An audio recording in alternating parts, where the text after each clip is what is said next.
What say we start with the easy part and find ourselves a corpse?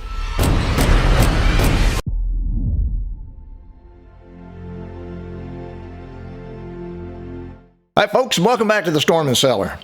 In the art of war, there are those who plan, those who fight, and then there are those behind the scenes in the intelligence world who, if their actions are effective, can contribute greatly to the war effort. Today's video is about such an event. Operation Mincemeat is based on a true story and can be seen on Netflix. So let's take a look at the movie trailer and I'll give you my thoughts. In 5 weeks, 100,000 British forces will strike Sicily's southern shore. Unfortunately, the Nazis know of our intentions. So we're going to play a humiliating trick on Hitler. In 1943, the Allies had already defeated the Germans in North Africa. An invasion of Northwest Europe in what we now know as Normandy was at least a year away, so the Allies were faced with where to attack next: Italy, Balkans, Greece. Prime Minister Churchill wanted the Mediterranean, or what was considered the Europe's soft underbelly, for obvious reasons such as control of shipping lanes and tying down hundreds of thousands of German troops as they couldn't be used for future invasion in Northern Europe during Normandy. We have to convince Germany that our target is Greece. The plan begins in Spain, where a corpse will wash up on shore bearing classified letters. A corpse carrying fake documents.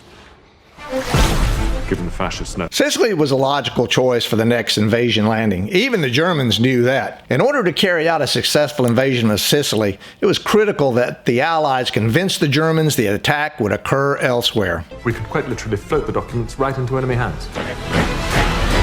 Prime Minister, that's too big a risk. The fate of the world is at stake. The plan is highly implausible.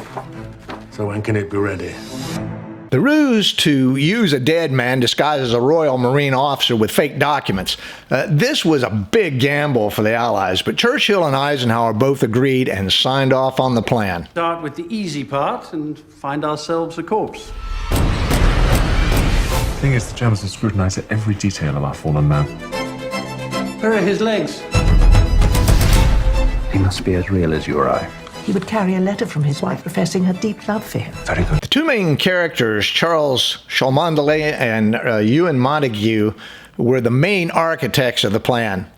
The corpse was Glendoir Michael, a homeless man who died from eating rat poison which contained phosphorus. When Montague commented to the coroner, Bentley Purchase, that the undernourished corpse didn't look like a fit field officer, Purchase informed him that he doesn't have to look like an officer, only a staff officer. I thought that was pretty funny. By the way, MI5 is equivalent to the FBI and is responsible for counterterrorism. And he would carry her photograph. My contribution to the mission, for a seat at the table. Although, what if the autopsy reveals he didn't die of drowning? Or if the briefcase is returned to us without the Germans seeing its contents? The plan was for a submarine to drop the body, which was now Major Martin by all intents and purposes, in the water not far from the shoreline so that the Spanish would discover it and turn it over to the Nazis. Obviously, the corpse would have been considered by the Germans as either lost at sea or his transport aircraft got shot down. The documents he carried had to seal the deal. They therefore included personal letters from Lieutenant General Sir Nye, the Vice Chief of the Imperial General Staff, which outlined the invasion of Greece, a letter of introduction for Martin from his commanding officer, Vice Admiral Lord Mountbatten, the Chief of Combined Operations, and General Sir Alexander, commander of the Anglo-American 18th Army Corps. To increase the realism, General Alexander included some innocuous information about too many Purple Hearts being given to U.S. servicemen serving under his command. I thought that was brilliant. Charles, why on earth do you keep poking holes in our plan? I'm preemptively poking. Success depends on guiding the papers into Hitler's hands. The nightmare marching this way is only too real. And the Spanish won't let the Germans anywhere near our briefcase. We are in the dark. The The enemy is waiting for us on those beaches. History herself will avert her eyes from the slaughter. During the Spanish Civil War, Hitler sent air and armored units to assist General Francisco Franco. So although Spain was sort of neutral in World War II, they were politically aligned with Nazi Germany. So the plan was deviously made for the Spanish to find the corpse and eventually have it personally delivered to Hitler. I may vomit. I may vomit with you. In stories of war, there is that which is seen and that which is hidden. In God's name, Fleming, what are you writing? Spy story. The officer who said he was writing spy stories was none other than Lieutenant Commander Ian Fleming, who wrote the James Bond spy novels. Fleming was recruited by Rear Admiral John Godfrey, Director of Naval Intelligence, as his personal assistant, and he chronicled the events of Operation Mincemeat entitled Our War. In the hidden war, the truth is protected by a bodyguard of lies. Its soldiers unseen, Pray. its heroes unsung.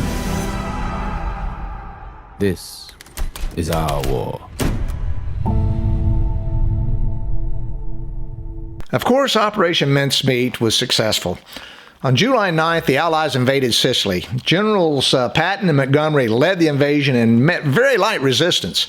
Even though the Allies had to slug it out through mountainous roads to Messina in northern Sicily, Sicily was lost to the Germans, and to great part due to Operation Mincemeat. Hitler was not only distrustful of Benito Mussolini, but he was obsessed with the Balkans, which both clouded his judgment. For a considerable time after the initial invasion of Sicily, Hitler was still convinced that an attack on the Balkans was imminent, and in late July he even sent General Erwin Rommel to Salonika to prepare the defense for that region. By the time the German high command realized the mistake, it was way too late to make a difference. For those of you who love history as I do, you'll enjoy this movie. Yes, for you alpha males, there's a little bit of romance in it, but it doesn't detract from the story at all. So definitely check it out on Netflix.